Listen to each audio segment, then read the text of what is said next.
I posted 135 videos on TikTok this month, and some videos actually did okay, and others, well, they deserve to be in a TikTok graveyard. And yes, I still have a social life, kind of. So today I'm going to go over and break down what worked, what didn't work, and how much money I actually made during a first full month of doing TikTok. At the time of making this video, I have reached about 50,000 product views. I've reviewed 17 different products, and I've made around $523 in sales. My commission, though, out of all of that is $108, which if you add on to my previous video, I showed that I made 180 off of one video. That brings it up to a total of 288 bucks earned so far off of TikTok. However, there are costs. There are always costs. So I spent around $430 to get this all up and running. That's including the software to learn what products to promote. That's considering the products I had to purchase to get it up and running because no one wanted to give me free samples in the beginning, which makes sense. And that also includes some paid promotions I did to boost a couple of videos to make sure that they got appropriate amounts of reach so that TikTok could recognize who I am. So technically I'm still down $140. But hey, positive mindset, it's about progress, and I think that this next month is going to be really cool, and I'm going to show you why. So out of all the products that I did 17 this month, which is way more than I actually thought I did. It didn't feel like that much, but out of those 17, there were a couple that ended up doing really well. One of them was this ice cream maker. It's a cool ice cream maker. It was fun to make videos for, and I'll probably still make some because that one was selling so well. The other product were these Built protein bars, and then the other one was a laundry machine cleaner tablet. Turns out people on TikTok love clean laundry and fun snacks.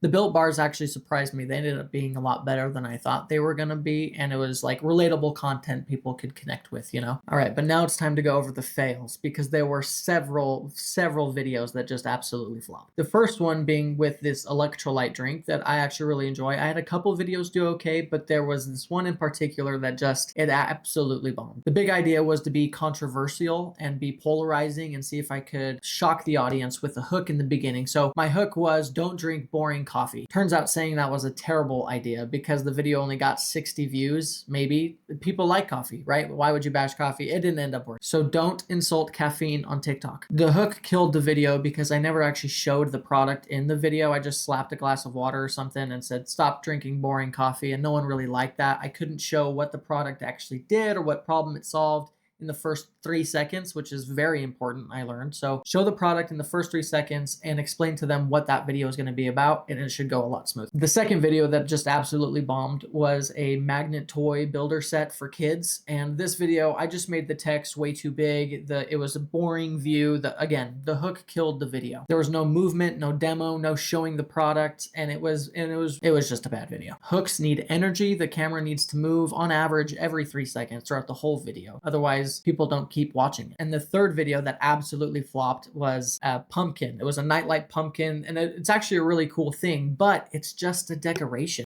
I showed how cute it was. It had little legs and whatever, but that's it. It didn't solve a problem. I didn't even show how it could like add to a room or make you feel like Halloween or anything like that. I just showed you what the product did and how it looked and how it felt, and that was it. TikTok doesn't reward cute, it rewards useful most of the time. So here are a couple lessons that I learned from this whole experience. Tell the audience exactly what the video is about in the first 3 seconds, whether that's through a visual means or through audibly telling them what this video is going to be about. This product does this, it solves this problem. Tell them in the first 3 seconds, keep it energetic and keep it exciting. This is thing number 2, tell them how you have had this problem resolved through the product, right? Teeth whitening strips. I've struggled with yellow teeth for years, but these teeth whitening strips have actually helped in less than 2 days, right? Something like that, something quick. Sometimes in your video, it's good to show contrast. So that's lesson number 3. Have contrast. Show a problem and show a bad solution to that problem, right? I have really bad yellow teeth and I tried eating bananas and that just didn't work.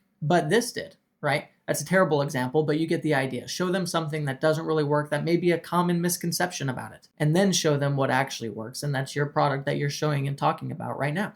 Lesson number 4 is a call to action at the end. This is very important for conversion, creating sales, and engagement in your videos for further promotion. No one really likes to be told what to do, but if you suggest like, hey, this might help you out if you're interested, this verbiage usually helps people not feel like they're being sold, right? So I always say, if you're interested, I linked it down below. Check it out, read the reviews yourself, and get it if you like it. No pressure, just call to action. Leave a comment if you thought this was helpful, or let me know if this product worked for you, or if you found something completely different, right? Any type of invitation at the end of it is the best way to get some sales and some promotions and change things up that way. Lesson number 5, this is one that I think is very important, and it is to be very authentic in your videos as best as you can. Visually change the lighting, the scene, pan your camera around, and just be authentic. Be real with the person on the other side of the camera and let them know how you really feel about the product. TikTok loves movement and honesty. So what's next? Month 2 is about doubling down on storytelling and problem solving. I'm also testing different hooks, different lighting, different situations, and just making my energies a little more energetic for that TikTok audience. So that's it. That's a quick recap. I'll probably be posting some other shorts explaining some other things that I didn't mention in this video, so watch out for those. But that's 1 month of project income and how it's going so far. If you want to see this income project become more from just a little dollars to maybe something more significant, or